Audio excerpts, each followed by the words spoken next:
Hey guys, it's Alina here, and today I have another first impressions video for you. Today's video is on the Makeup Forever Artist Shadow Palette Volume 3. So before we get started, be sure to give this video a big thumbs up if you love first impressions videos and you want me to do more of them, because I'd be happy to do that. And yeah, let's just go ahead and get started. So the Makeup Forever Artist Shadow Palette is a 9 eyeshadow palette, and this is the third edition that they've put out. So they have Volume 1, Volume 2, and this is Volume 3. And this is a part of their Spring 2016 collection. So the palette is $44, but it's a $136 value. And basically you're paying the price of 2 of their full-size eyeshadows and you're getting 9 eyeshadows. And the pans are actually not even that much smaller than the full size, which is pretty good. This palette is a Sephora exclusive, so you can only purchase it at Sephora, and I will leave a link down below. So the box looks like this, and it's basically the same kind of box that they always have, just a black box. The palette also looks the same as the other ones.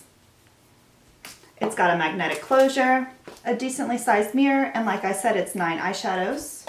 So these are all the colors. As you can tell, this is definitely a spring palette because you've got some really beautiful pops of color. So what I always like to do with the Makeup Forever palettes is I like to compare them to the previous palettes to let you know if there's any overlap that you should be concerned of. I'm really sad to say that if you own Volume 1 and Volume 2, you're not going to be too happy about getting Volume 3 because there are 4 overlaps. The shade ME930 is in Volume 2. The shade ME512 is in Volume 1 and Volume 2. The shade I528 is in Volume 1. And the shade I544 is in Volume 1. So if you have Volume 1, you're going to have 3 of the same eyeshadows. If you have Volume 2, you're going to have 2 of the same eyeshadows. And if you have both of them, then you're going to have a lot of overlap. And I have both of them, of course. But if you don't own any of them, and maybe this one calls your attention, then it's definitely a really good value, and I would still recommend to get it. I'm not sure why they decided to have so much overlap. The colors that usually overlap are neutral shades, and I find it hard to believe that they don't have a bigger variety of neutral shades to combine in their palettes. It kind of doesn't make a lot of sense to me. So I know you guys are just dying to see the colors, so let's get to swatching. So I'm all swatched up, so let me get closer and show you all these colors.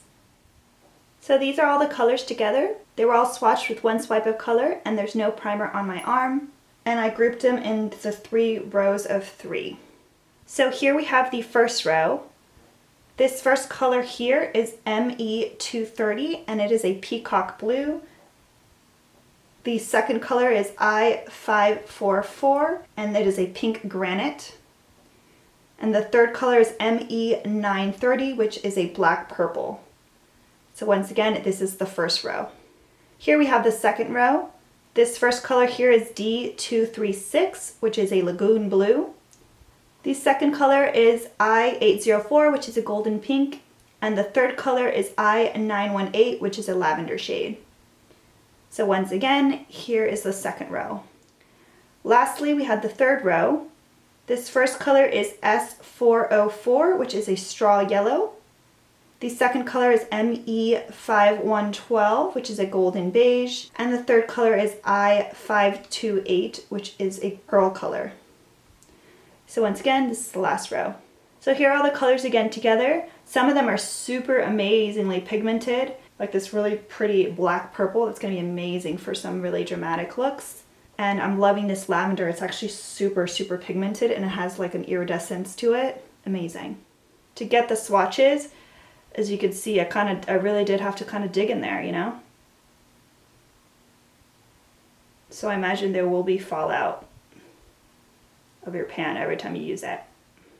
Alright, so my final thoughts on this palette is that it's a really good value, but if you already own Volume 1 and Volume 2, then I would probably say to skip it, as much as it hurts me to say that because of that lavender shade and the black purple shade, but it kind of defeats the purpose of it being a really good value if you already have a bunch of the pans in other palettes.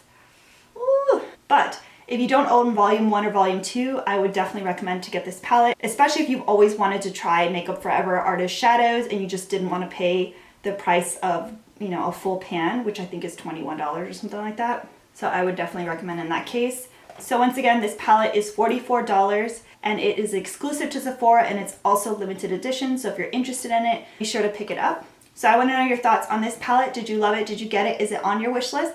Please leave me a comment below. I hope you guys enjoyed this first impressions. Be sure to give it a big thumbs up if you did, and don't forget to subscribe and check out all my other videos. Hope you have a good one. See ya.